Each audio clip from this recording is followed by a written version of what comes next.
In 1983, Dworkin tried to put her ideas into practice. With the lawyer Catherine McKinnon, she introduced anti-pornography legislation in Minneapolis, Minnesota.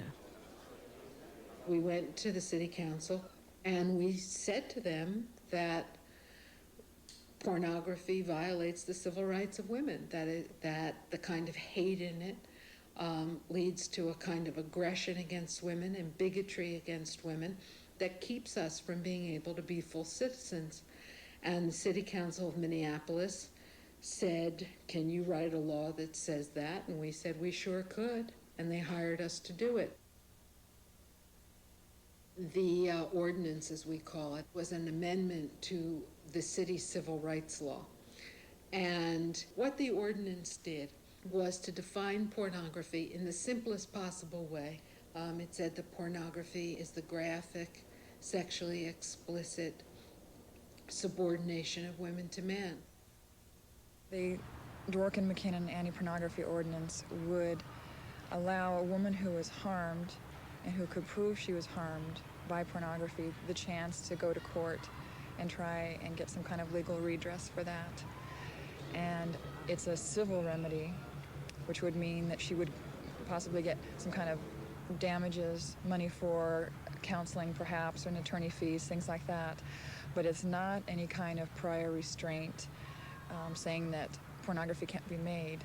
And a lot of people get very confused about that. They just hear about it and right away they stop listening and they say that it's censorship and that it's banning books. Because of how our city codes were written, in order for anything to go before the council, there had to be public hearings. And the other stipulation in our public hearing law is that everyone has to speak. So there was an open forum that anyone could come and talk about pornography and if they were for this idea or against this idea. And it was absolutely overwhelming what happened at the hearings. A lot of people came forward, women who had been used in pornography, men who had been used, people who had been used as children, gay men talked about the harm that they felt due to pornography as well. The ordinance passed another hurdle today, winning unanimous approval from the Council's Government Operations Committee.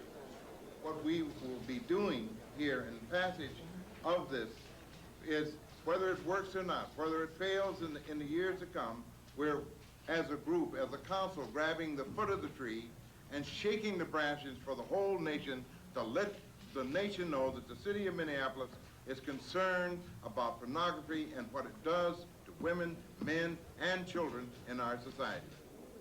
My own impression is that, as now drafted, there are very serious problems. The bad news is that subsequently the mayor vetoed both times that the city council passed that piece of legislation.